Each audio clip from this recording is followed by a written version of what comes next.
And we're going to put everybody on mute. Okay. Wow, you guys, I am so excited to be with all of you.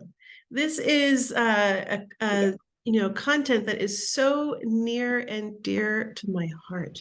This idea of what is it not to be just a storyteller, but what is it to be someone consciously creating in the world around them and really understanding just how much power and influence we have over the world. No, it's no pressure over here, And one of my, this is very close to my heart because for many years, some of you may or may not know, but I started working in the world of around film as someone who is helping filmmakers carve that pathway of making social change and with their films.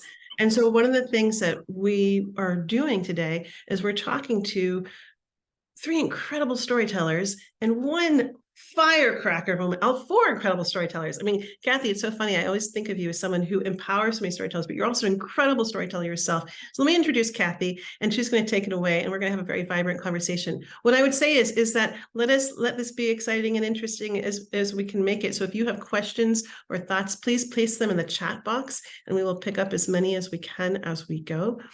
Kathy Eldon, I feel so grateful that I get to call Kathy a neighbor, along with someone who I was telling everyone in all the classes before, if you need a little bit of inspiration, if you need a little fire in your belly, if you just need to feel more excited about being alive, just come within 300 feet of Kathy Eldon and her spark will ignite you. She is truly one of the most inspired and inspiring people and committed to really helping other inspired people bring their gifts into the world. She's a writer, she's a filmmaker, she is a mother, and she's the creator of Creative Visions, which fosters many artists' work to be produced in the world.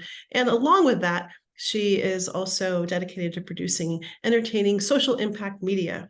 And her first feature, Lost in Africa, was produced in 1990 and brought alive the horrors of ivory poaching in Africa. So she really understands from the inside out what it is to make film and story with intention. She also writing an amazing book. Is it The Yellow Goggles? Animated series, yes. Thank you very much. Animated series. Yeah, so without further ado, I'm going to hand over the mic to Kathy Eldon. Well, I think the most important thing to know is that the first feature film that I ever did, Sank Without a Trace, it taught me everything you need to not know about making a film. And it sort of made me want to shift gears and embrace documentaries and other means. So it took about 40 years, 35 years to do another feature film, just to sort of, I think often when we look at people, we think, oh, they've got it, they know, they're clearly whatever, successful. And the fact is that all of us are on such a journey, and it's honestly the failures that often teach us the most, or certainly teach us the most. So just that was a very lovely introduction, but I'm extraordinarily aware of how many times I've had to fall down to get up. But today we're welcoming you all to a seminar that we promise will ignite your imagination. It will touch your hearts, and I promise you it will inspire even the most sort of boring and annoying person out there to want to make a difference in the world. So if that's you today, I mean, just you're screwed. We're going to celebrate, and I say the sacred world of storytelling, because that's what Leah has done with this incredible gathering. Touch your hearts and make you want to make a difference. We're actually, we all know that stories have been the lifeblood of human civilization and how they can be used both for good or for bad. They're not mere words or on a page or scenes on a screen. They are living entities that shape our perception, spark our emotion, and drive us to action. We can perform acts of kindness, compassion, goodness, or we can just go completely bananas, and I don't even have to talk to you about the people who make us bananas. Today, we've got Micah Fitzerman-Blue, Jessie Bliss, Lily Diamond, and Leah Lamb, who will explore the transformative impact of these narratives. But even before I go any further, I'd like all of you just for a minute, imagine a story that includes Blue, Bliss, Diamond, and Lamb, and see where we might end up. Like they all meet up in a bar or something. I don't know. I just kind of like the idea of these crazy names. Our journey into the art of storytelling will be guided by these individuals who've made a profound impact on the world through their creative output. Micah I was talking to my team before I got on, and I said, oh my goodness, what's your favorite story in the world, or what's your favorite film? And A Beautiful Day in the Neighborhood was kind of like way up there. And if you think about it, Fred Rogers was a consummate storyteller. He proved that storytelling is not merely entertainment, but a tool to connect with others, foster understanding, and really create a better society, starting with kids. And through the lens of Fred's life's work, which Micah and his team turned into a feature film, documentary feature, we saw how that brilliant catalyst for positive change motivated teeny little kids towards love and acceptance of others. And those lessons that the teeny little kids have stick in their hearts and minds forever, which is why we know that stories can be double-edged. It can incite division, hatred, and harm. And this is what we're going to also explore today. We're just going to hear from the storytellers. I've got a question for Micah. I told Micah before we began that we're going to disrupt everything, and normally guys are last these days. White guys are last. So, I just thought, hell, let's just be really kind to Micah, just this once. So Micah Fitzerman-Blue, sorry, Bliss is later, is an Emmy-nominated and Peabody Award-winning screenwriter and producer. He's co-creator and co-showrunner of Painkiller, which recently debuted as Netflix's #1 most watched show worldwide. It is awesome, everybody. If you haven't seen it, you're going to binge watch. He worked as a writer and producer of Transparent, which won multiple Emmys, BAFTAs, every kind of award you can imagine. And on the film side, he recently wrote the remake of Bambi with Sarah Polley directing. Okay, I want Bambi's mother to live. It's still the most traumatic experience I've ever had in a film. Micah also wrote Maleficent and A Beautiful Day in the Neighborhood, which we've already discussed. He lives in LA with his wife and 2 daughters. He's won more awards than I've had hot dinners. So, okay, Micah, I want to know how your experience as a filmmaker has allowed you to witness firsthand the transformative power of storytelling for social change, and whether there might be a story that you could share or examples from your own films that really could illustrate this. Yeah, thank you for that introduction, Kathy. And I'm very honored to be here and to go first. My goodness. When I am setting out to tell a story, the idea that it would be a work of advocacy or an instrument of social change is maybe unexpectedly or paradoxically the last thing on my mind. And actually, it's a thing that I try to run away from. And that's because of, I think, my own well-honed aversion to what I think is bullshit. And I think we all know what it feels like when we're being told to think a certain way or told to feel a certain way. And I've always found that when I'm writing about people and their lived experience, and I'm approaching them with respect and empathy, even when those people are dear, as is the case with Bambi, they're people. They'll be voiced by people, and they're people. That if we get to know them, we can experience empathy for them, and that is the work of a storyteller. That's the work so much of what we're doing in film and TV. If you think about how intimate it can be now when you watch something, I mean, you're holding that phone inches from your nose. You're watching it in every situation you can imagine, and we're sort of with you in almost like a bit of a, I don't know, it feels sometimes like how I relate to my own screens and the stories that I watch on them. It's a little bit like I'm becoming a cyborg, where I'm having the stories like dripped directly into my body, and so you're trying not to make it seem like an artificial sweetener or an artificial or filled with artificial ingredients. And so when I'm taking on something like Fred Rogers or like the issue of having a transparent and transparent, and all the exploration of radical feminism and sexuality and gender and all the things that we were doing back in 2013. We're just trying to make you care about somebody, because that's the surest way, short of having that person be in your family, to care about the issue that is important to them. And so whenever I'm talking to people who are aspiring writers or accomplished creative storytellers like yourselves, it's always about distilling it down to how do I generate empathy for these people? And it's a very, very powerful thing, and it can be misused. You know, you talked about bad people creating empathy for the wrong people and the wrong reasons. It's equally powerful for those things. But you know, I think so. I think for me, it's less about did this piece of legislation pass, or did somehow making a movie about Mr. Rogers unbreak the education system, or did Painkiller help eradicate or solve the opioid epidemic? The answer to all those questions is no, not even a little bit, but maybe in other more personal ways, it's part of sort of this kind of soft power that stories and culture can create.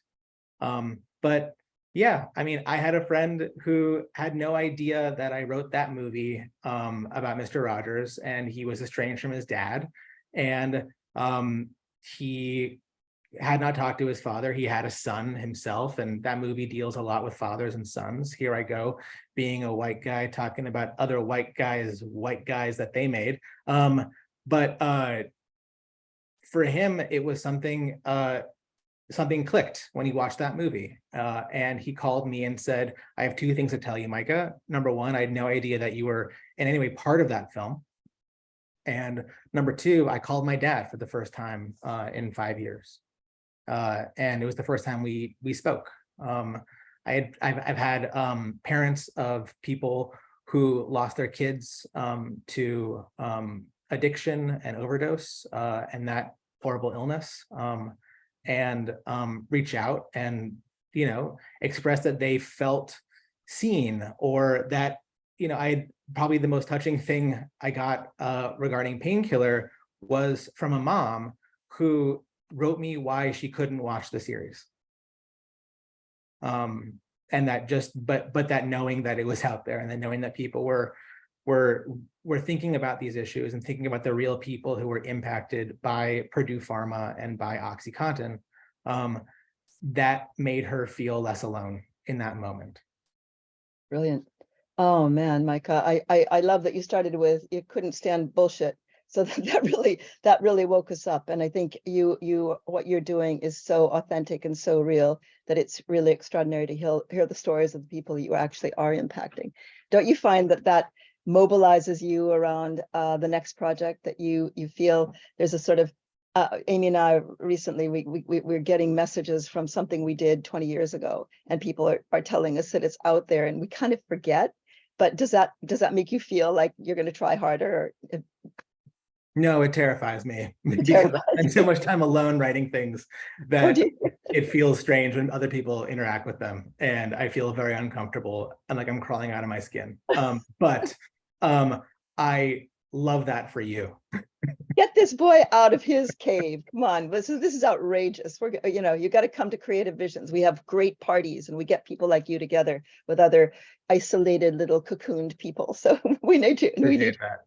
I forgot to introduce us all to Kelsey Barrett. Kelsey is the sort of wizard behind the scenes, right? You told us that. Yeah. Anyway, Kelsey, thank you very much for being here. I'm going to move on because I want to cover everybody have an opportunity to say things, but start storing up your questions and your comments, because this is a crowd that, with the exception of Micah, who doesn't want to be seen, I think will really welcome your comments. I'm sorry, Mike, I'm not picking on you. We're going to move on to Jessie Bliss. Oh, Jessie, I was so excited to read about you. International playwright, director, producer, actress, poet, and a veteran arts educator. You're a ground-breaking and epic-making storyteller who tells stories through the eyes of women. So they're soulful. Your Roots and Wings, Diamonds, Between Fingertips, A Record of Light, and Tree of Fire have been widely produced with stellar artists. all over the world, including at the United Nations, Edinburgh, Spark, Old Jail in Venice, Lincoln Heights Jail. Oh my God, the last bookshop. I could go on and on. I mean, honestly, this Jessie's bios just goes on and on and on. So I'm going to let you study up on her. But just to know that she's also writes curriculum, and she teaches theater and writing to people of all ages and backgrounds, including, and this is really important, underserved folks and incarcerated populations, which I think is one of the most important things we can possibly do. I had the honor and kind of like just really big challenge of visiting a women's prison, and I have been haunted by that experience ever since, and seeing all that incredible talent in cages behind walls. So Jessie, I'm really fascinated by your decision to work with incarcerated people. And I'm wondering how you have witnessed the impact of storytelling on the lives of those folks. And maybe you could share something that happened to you behind the walls or outside the walls as a result of it. Yes, the work is literally life-saving for them. Telling a story and having the opportunity to get out their perspective, the way that they think, the way that they feel, and the traumatic experiences that they have been through is not just healing. It gives them a reason to go on, a reason to live. When I say them, I'm specifically referring to the women that we work with in prison. We're at Chino, California Institution for Women. It has the highest rate of suicide in the United States. And the conditions that they live in are inhumane. There's problems getting water.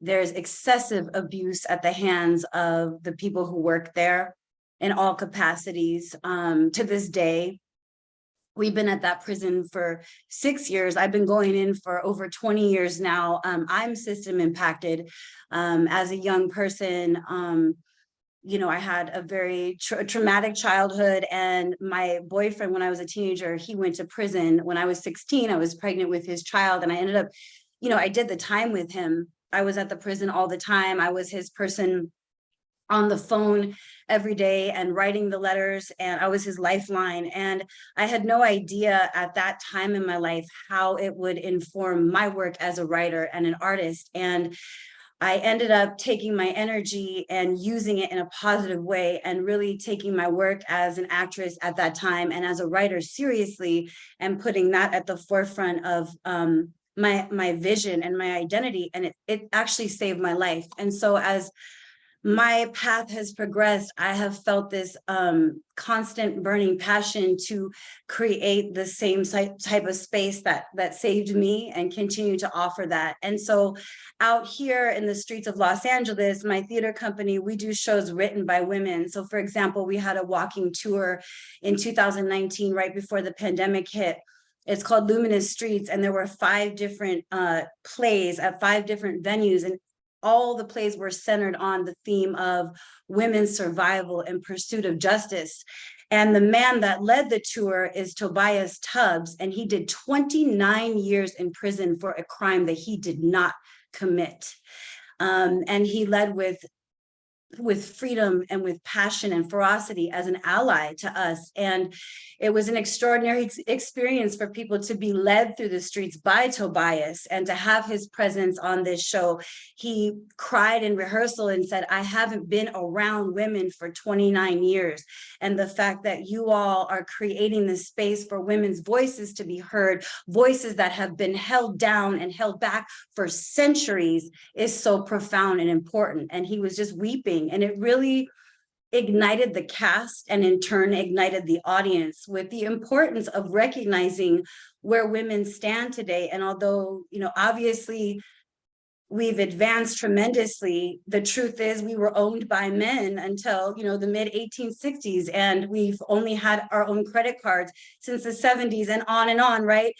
There's just so much legal gain that we need to be protected. And the majority of the women that we encounter in prison are in there specifically around domestic violence cases. And that is because there are no protections, for them in the law.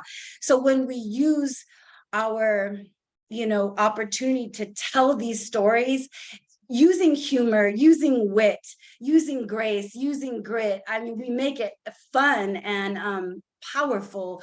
I think what we're doing is allowing the audience, as Micah spoke of earlier, allowing them to get to know people and their experiences and what lead human beings into these predicaments. And it's always the root with women in prison, and I think with women out here as well. You know, the root really comes down to systematic oppression, especially for women of color. And it's been going on for such a long time that, you know, telling stories isn't small. It's really, truly helping to shift the way that society views what's going on, and then in turn, hopefully to make changes so that we no longer have to be living this way. I think that a lot of us are asking you, how do you find a bridge between those who are incarcerated and the rest of us? How are you getting the stories across outside? That's such a great question. One example I can think of, we have a long running show called Matriarch. It's been going since 2014. It's a series of monologues written by different writers. And we incorporated the voice of a woman I've been working with for 15 years. I met her in youth prison. She went, unfortunately, to adult prison, is out now, but we helped facilitate and support her through the writing of her story, which was trying to survive foster care. She barely lived through that. And she actually went to prison, to youth prison specifically, because she was in abusive home after abusive home and had nowhere to go. So they just kept holding her in prison. I mean, it was, you know, so we put her voice in the show, we put her piece in the show, and it was embodied by a very powerful actress, Morgan Daniel Day. And so by taking her story and including it on the main stage with a series of other stories addressing other perspectives, it gives an even playing ground. And I feel like it allows the audience to just take it in as another story and kind of go, wait a minute, this is a collective conscious. What's going on in prison is not separate from what's happening out here in these streets. This is one unified picture that we're looking at.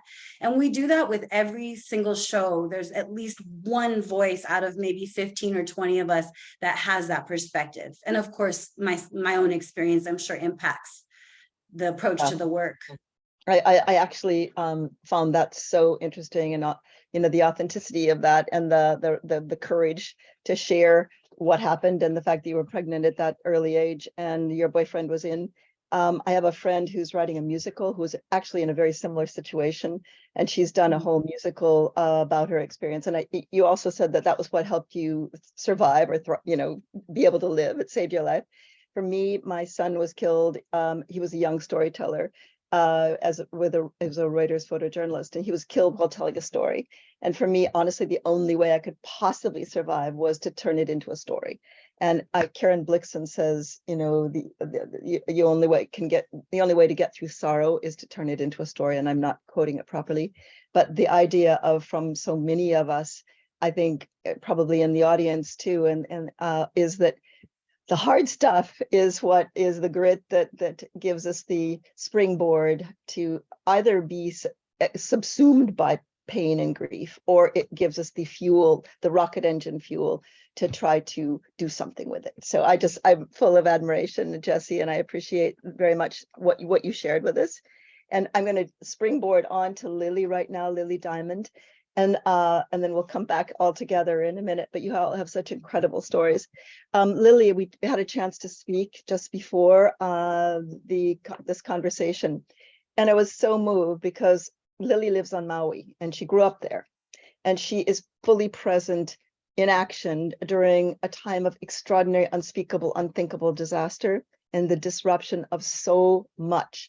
And what she brought up, I was thinking, you know, buildings and stuff. She was saying so many dysfunctional community narratives of colonialism, explosive tourism, the lack of affordable housing, and the deprioritization of the Native Hawaiian community. Now that kind of blew my mind, because I hadn't thought honestly about any of those things in this context, possibly the explosive tourism, but nothing else.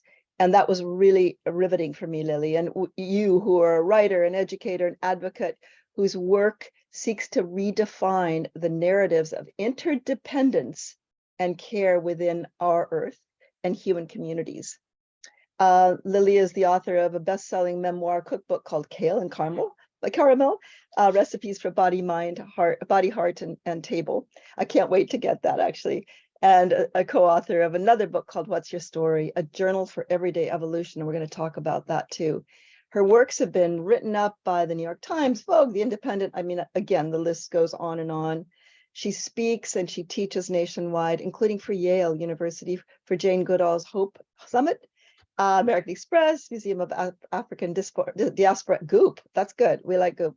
And so grounding her work in community spaces, she is a co-conspirator. Now, I love that, to grassroots and governmental initiatives working to reinstate food and wellness sovereignty.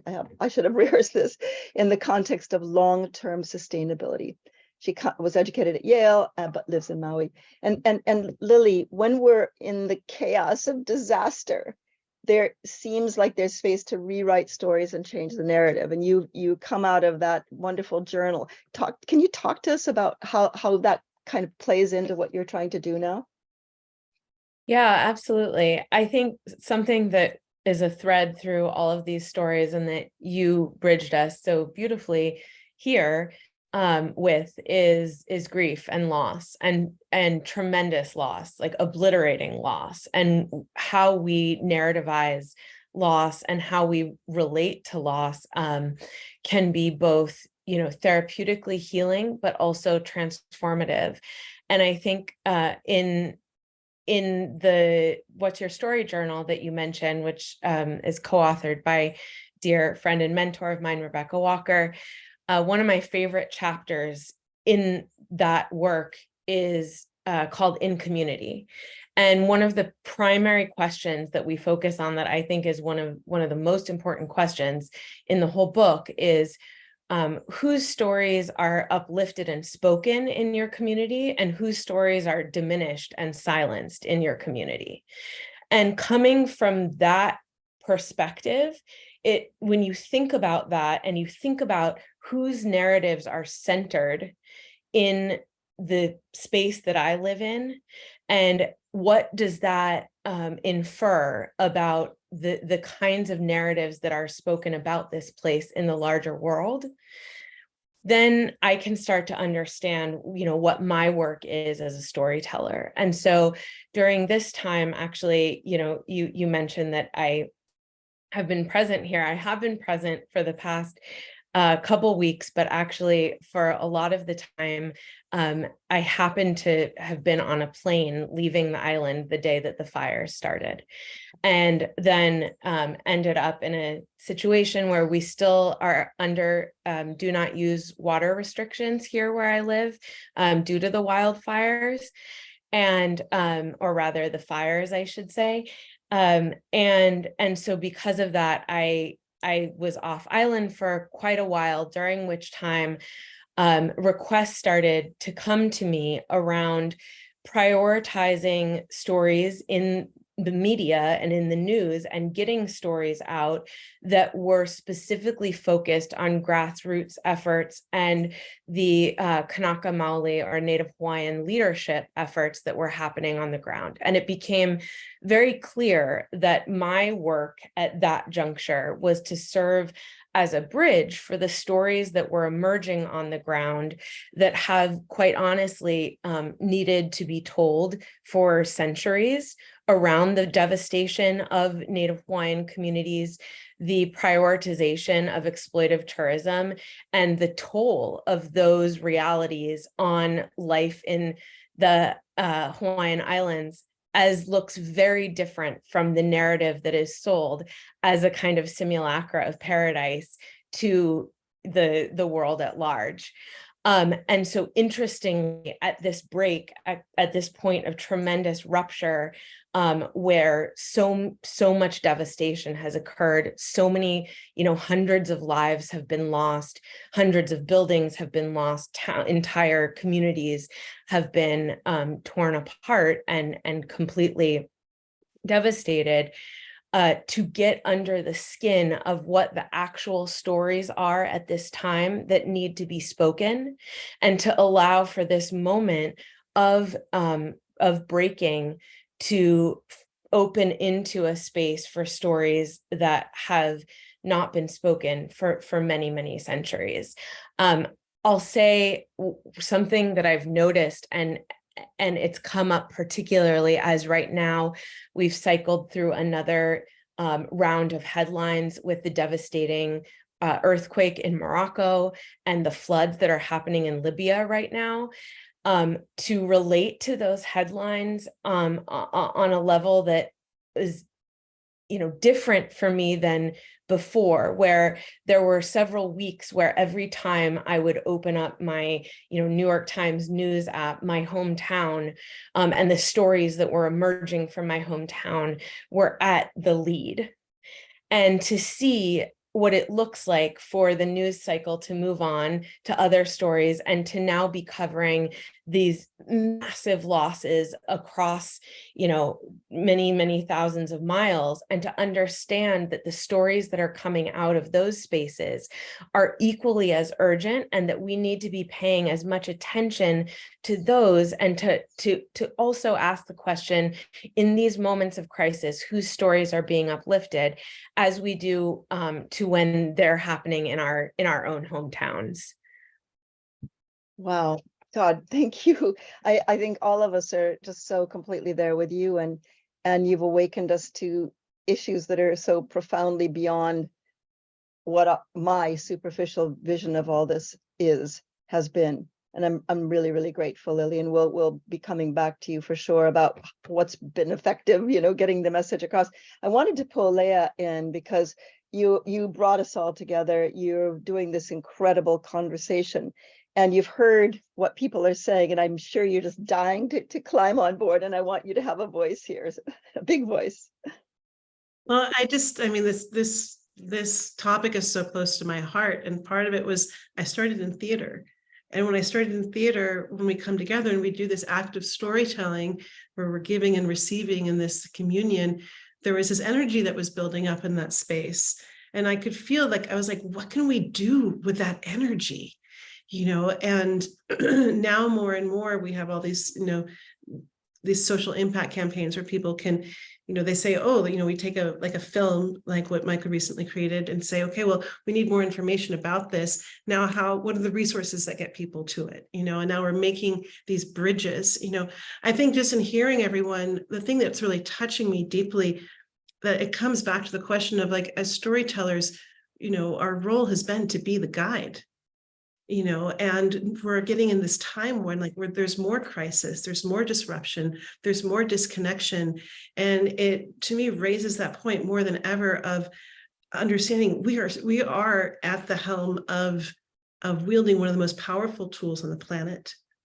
And why are we making what we're making?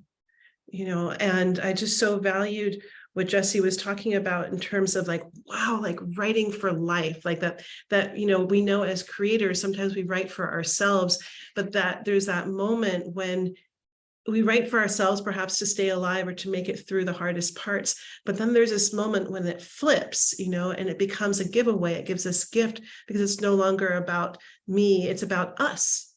And I feel like that's one of the most powerful things I also heard Micah speak to was that, no, it's if we're going to shove some topic down someone's, we all know who wants their parents like telling them what to do. None of us do, right? It's we don't want to be scolded. We don't want to be told what to do, but bring me into the heart of a conversation, let me live through someone else's heart and mind and perspective. And now my life's been changed. And it's it's the best feng shui, kung fu, tai chi move that you can do as a storyteller. It's we're so gently maneuvering the molecules of life by the way that we tell our stories. And then, just hearing Lily speak to that really tender part about how whose stories are being told and why and how, and that so many of us have, it's the doors have been blown open, and so many of us now have these social media platforms, and I personally really value and appreciate so much of how Lily uses hers, and that we have this place where we can play this game of resonance, and we can use it in such powerful ways to tell the stories that the mainstream media, which is so driven by advertising, can't afford to tell. And so it's an extraordinary time to be alive. Thank you very much. I knew you'd have something very important to say. And as you were talking, I was looking behind me vaguely while listening, of course, but I was noticing on my shelf, I've written a bunch of books. And for those of you who are going through so much, whether, you're off, a lot of you, I think, are in the writer's strike right now, and there may be a little bit of time, but those of you who have had these painful triggers, I've done a lot of my books have been as a result of something really bad that happened. And the first one was Angel Catcher, which is still kind of a bestseller. It's over there, which was a guided journal for grief. And then when I was really struggling, I did it with my daughter, Amy. And when I was really struggling with purpose, we did Soul Catcher, which was a guided journal for purpose, published by Chronicle. And then when I didn't have any love in my life, we did Love Catcher, which netted me a husband and the next door neighbor my daughter fell in love with, and she lives next door, married to this director called John Turteltaub. So I'm just telling you, out of the really bad stuff, you can get some good stuff going. So if you're not writing what you want to be writing, think about what sort of horrible tragedies and things have happened in your life that you can use as a sort of like something cool that you can write about. So, all right, we're now at the point where I could ask 1,000 questions, but I think every single one of you probably is bubbling with questions that you want to ask yourself. So I'm going to say, let's open the doors wide. And Leah, how do you want to handle this? Do you want people to send you the questions, or do you want people to raise their hands and we find them? You tell us. I think it's great to put them in the chat, or if you have a question and you want to just raise your hand, either one. I can't see everybody who has their hands up because I've got a big fat picture of myself. Can somebody else moderate that part of it? Yeah. Who's got a hand up? Can you unmute yourself and call out and say something? Good grief, people. Oh my goodness. Then you want me to carry on? I've got 1,000 questions. I'm sure you've got something. Pardon? Anybody? All right, I'm going to keep going because I have so many. Micah, I'm going to come back to Micah, and then this is wide open. So the minute Micah finishes, I'd love to get others to comment on this one. So your work often explores complex social issues through entertaining storytelling, and that word entertaining is so important to all of us because it's not broccoli. Nobody's going to eat broccoli, when they're watching something. What strategies do you employ to ensure that your narratives not only raise awareness, but also inspire and empower viewers to want to take meaningful action or engage with the issues on a deeper level? So I can use like Transparent and A Beautiful Day and Painkiller as sort of examples. With Transparent, we felt like we were like 6 months ahead of the world when it came to the language and awareness. And when I mean the world, I mean the broader cisgender mainstream world for whom these issues around gender had not reached a lot of people yet. And so for us, it was, how do we present a family that you can recognize with that feels like a nuclear family with 2 older parents and 3 adult kids and some of their kids of their own, and we all have that that sibling that maybe didn't leave the nest quite in the right way or hit some branches on the way down, and we have the firstborn sort of overachiever, and we have the son who's sort of a Lothario who's going to float around and is in love with people being in love with him, and having this radical moment where one of the parents comes out as trans, and seeing that not only sort of how that person reacts in society, but also through the prism of the selfishness of everyone's me relationship to my parent, and everyone has a selfishness around the attention that they crave or didn't get from their parents. And so we were trying to tell as universal a story, and as funny a story, and as knowing a story. And then we tried to make it as funny as possible. We tried to include a lot of sex, because people like to watch people having sex, and we tried to make it surprising. I think it was Stephen Sondheim who said that, like, you can have the greatest story in the world, but 90% of the pleasure of watching anything is the surprise. Are you using misdirection? Are you going to surprise me with the story? And so we kept trying to make it surprising. And then for Mr. Rogers, we wanted to tell the story of somebody who you think you know something about, but maybe you don't, or he was that sort of weird, sort of polarizing guy that some people thought was a prophet and an early childhood expert, and other people thought that he was sort of like your weird neighbor, and didn't understand what was happening. He talked too slowly. And so for us, that sort of bizarre quality, especially as an adult watching this material, because the movie was was very much for adults, was we were going to make it a little weird, a little left of center. So we framed the entire movie as an episode of Mr. Rogers' Neighborhood that was about a journalist who was trying to write a hit piece on him. And so to create conflict between, it was also based on a true story, to create as much conflict as we could, where some guy who was cynical was trying to tear this man down. And instead of writing the hatchet job that he wanted to, he ended up writing about himself. Oh, And yeah. exploring his own life. And that was sort of the emotional jujitsu that was sort of at the core of what Fred Rogers could do. And it was so effective, and we wanted to be able to portray that. And then with Painkiller, Kathy, we just threw everything we possibly could, because this is the most upsetting and depressing and enraging and infuriating and bizarre and absurd stories you can possibly imagine. The deeper you get into the story of what the Sackler family did, which was to basically sell addictive poison to people that killed them, and then taught doctors to lie to their patients about what was happening to them, and then made billions of dollars that they then protected and still have to this day, and kicking off an epidemic that has killed almost 500,000 Americans. We wanted to show you everything and hit you in the face with it. And make it as sort of like assaultive, but also watchable as possible. And we wanted to, so we started each episode with real parents, a documentary, a little miniature documentary, reading the disclaimer. We had the Sacklers. We tried to embody them as sort of haunted people dealing with the ghosts of their past.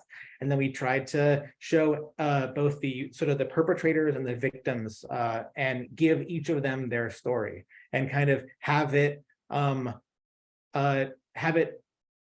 hopefully build just white hot magma rage in you as you're watching it. Well, I have to say that our lunch conversation was about the Sacklers, and my husband was apoplectic, saying all of them should be in jail. And we think back to Jesse's story about that poor person who spent 29 years in jail for absolutely nothing, and they have killed 500,000 people and destroyed the lives of millions more, and they're still floating around. Yeah, so, we cast Uzo Aduba as a composite character of the investigators, and we gave her a backstory that sort of helped to, I hoped, demonstrate sort of the absurdity of these crimes, where she's a character. Uzo Aduba has a brother who is incarcerated for dealing crack cocaine during the crack epidemic in the late 80s and early 90s. And that, like, what Purdue Pharma was doing was no different, except for it's a white collar crime. Exactly. And so no one's going to jail. Nobody goes to jail. We just love them to bits. Oh, Lord. Okay, the questions are flowing in. This is really terribly exciting. Thank you, Micah. That's just really, I'm going to watch that whole series again. It's so profound. I'm going to go to Jesse here from Lisa Brown. I assume the women share how their children are affected by their incarceration. Do they share their stories of family reconciliation and healing?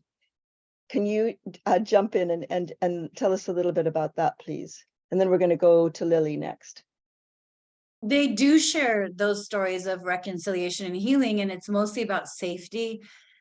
When people are free from their abusers and free from the circumstances that are weighing them down and ultimately destroying their lives, because it's always that, you know, high stakes out there for them, and they have this time in prison, they are able to do a lot of reflection and a lot of healing, because sadly, because prison is such a dangerous place, sadly they do feel safer in certain senses inside of there, and they do have the opportunity to consider what is going on out there and how they can get away. Sadly, they often can't. There was a woman who got out, went to the store with her $200 and was murdered, or the abusers waiting, you know. So I wish there were more stories of healing, but there is a lot of hope, and they definitely try. Most of them are mothers. I think the statistics around 80%. So they definitely share a lot about their children, and their love of their children is what keeps them going in there. And so, yes, there is so much healing, so much hope, and a very high level of intelligence inside, extraordinary intelligence behind the walls. We need their teachings in such a way. Oh, that's so brilliant. I think I was at the prison where you go. I think that's where I went, and it was, I still have nightmares about it, to be honest. I'm going to go just to comment on Margaret Hutchins. Margaret's comment about working with high school kids, speech coach. Last year, every one of my kids wrote their own material, pouring their hearts into their work. This year, they have to work under severe censorship.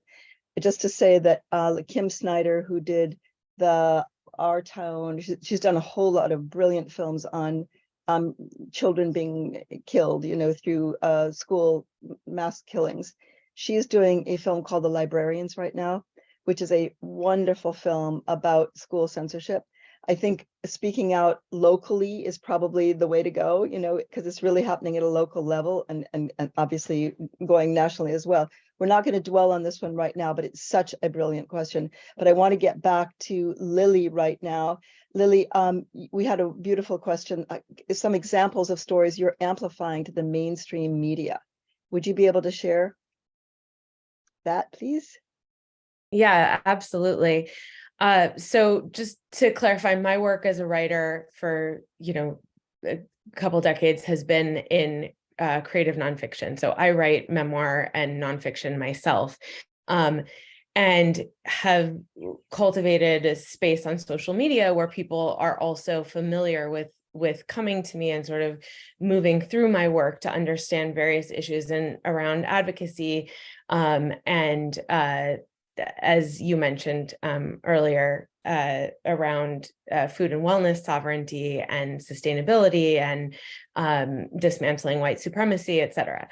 So during this time of crisis, I started to have some folks coming to me and asking, can you leverage the tools that you have, the platform that you have, and also the, you know, any connections that I had to get certain stories out to mainstream media, both national and international. So I'll just share a few different stories that came to me and how that happened. So the first was a lawyer who works specifically on Native Hawaiian water rights that has been a massive issue. Unlike most places around the country, water rights in Hawaii are within the public trust. There are certain corporate land owners that control certain amounts of water flow, and in particular in the West Maui Mountains, where Lahaina is at the base of, there is a large community of Native Hawaiian farmers, and both large scale and subsistence farmers that over the past decades have been advocating to have their water rights restored to them that had previously been taken by large monocropping and plantation era landholders. A an attorney who is a representative and works with those families came to me and said, I cannot speak to the press directly. I need you to get these stories out to the media, at which point I started doing outreach to Washington Post and also to specific reporters who were not only interested in these stories, but had grown up in Hawaii and were from Hawaii, and who I had vetted to understand that they could handle the story in a way that would be responsible and honoring of the people whose lives and livelihoods and water access were at risk. So that was one story. It ended up with the documentaries team at NBC, as well as a bunch of coverage, both in written work on NBC, as well as the Washington Post. A second story was We'll just about. stop. We're going to leave that one, Lily. So sorry, we've only Okay. got 9 minutes left. I feel Please, so go frustrated. ahead. I want all of you to have an hour, like 4 hours each, but we're going to jump on. Thank you. That's yeah, wow, what a challenge. We have 9 minutes left, and I'm going to take the question that we have here for Jesse to start with. And Jesse, that we're going into speed dating here, okay? How do you incorporate truth, documentary truth, things that are real, with performance entertainment in writing and performance? Okay, that's very, a lot of people are going to want to know, how do you do that one? So I think there's 3 lenses we write from: observation, imagination, and experience. For me personally, I can give an example. In our walking tour of Luminous Streets, my play was called Night Flower, and it took place at King Eddie's Saloon in Skid Row. And so, you know, that was my real life experience, but I changed it and made it fictional, put my experience through the lens of a character. And it's a story of a woman running from a really nice upscale bar on 6th and Spring area down to Skid Row because she's trying to escape her abuser, and she's scared to death.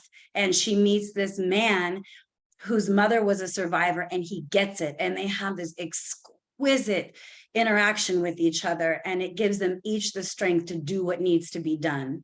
So that's like one example. Brilliant. Thank you. Genius. We're going to jump over to you, Micah. Micah, will you share? You had a lot of truth you had to deal with, right? How I deal with truth? Yeah. Well, like truth doesn't just mean like documentary truth, I think, as Jesse is describing. And I think for us, it's about immersing yourself in your topic, learning everything you possibly can, and then giving yourself the permission to subtract what isn't serving the story and to add, and not be overwhelmed by it, because otherwise you will be writing a very long book report. Oh, I love that. I love that. You know, we made a feature film about my son, Dan, and it took me 23 years. I moved to Hollywood in 1993 after Dan was killed, determined to make a feature. Every obstacle barrier. We made a documentary, which was amazing. I mean, other people directed it. It was just beautiful. But the feature film took 23 years. And when you're making a real story that actually includes oneself, you know, where you have to hand it over, it's the higher truth. It's the higher you want, what's going to serve this story. And so, yeah, it's really painful. It's really hard, but well done. I like what you said. I am actually so excited to pass this back now to Leah. And if you have other questions that you want, I see Farana. Oh, Farana. Hi, Farana. Has a question. I met you at a conference not long ago. Leah, if you want to take a few more questions, I'm going to hand back over, because I think you'll know how to wrap this up and how to make sure that we're all staying in touch, because I want to meet every single one of these people again and have conversations. So do let us know how we can have an ongoing conversation.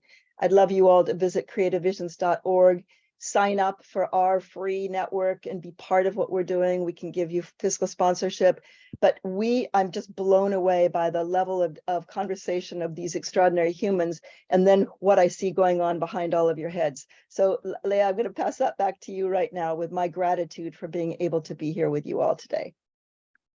Absolutely. Oh my gosh, my gratitude. I mean, I'm just kind of blown away by the depth. And this is like, it's the only problem with this is that it's kind of cruel, right? Because it's like, we're just skimming the surface and like, we're not even touching the iceberg. It's like, we're looking at the iceberg that all of these amazing people are holding.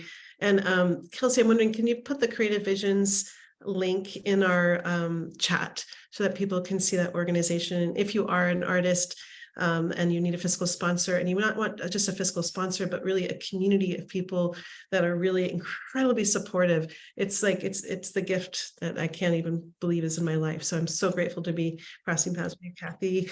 And oh my gosh, like, I hope that we have sparked something in you today. I hope that we have sparked the doorway that lives in you, that lives uniquely in you. And what I love about this conversation today is that we've really spoken to three people who are standing at three very, very different thresholds of storytelling, of being creators, and also of being really tending to how they're using their voices in the world.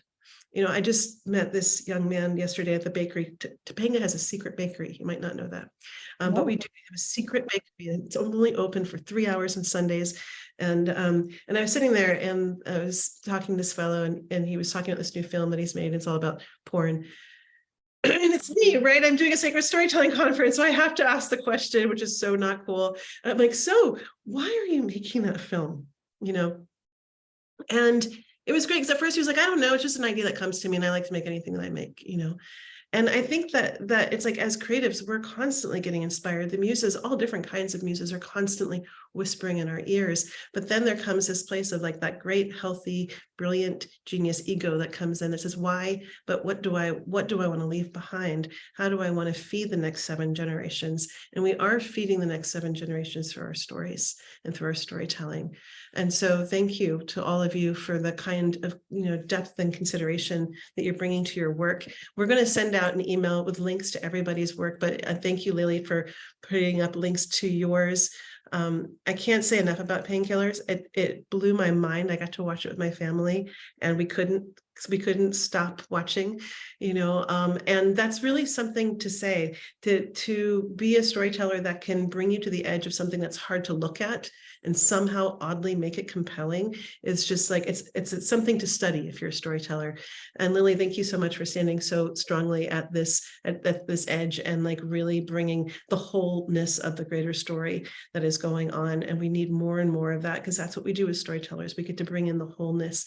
And oh my gosh, Jesse, the bravery, the courage, the big heart, you know, and that capacity to continue to go back to these places that most people want to ignore or forget, and to continue to bring the voices into our lives. You said something that just stayed with me, which is that we need their stories. Their stories will inform and educate and feed us just as much as anyone else's.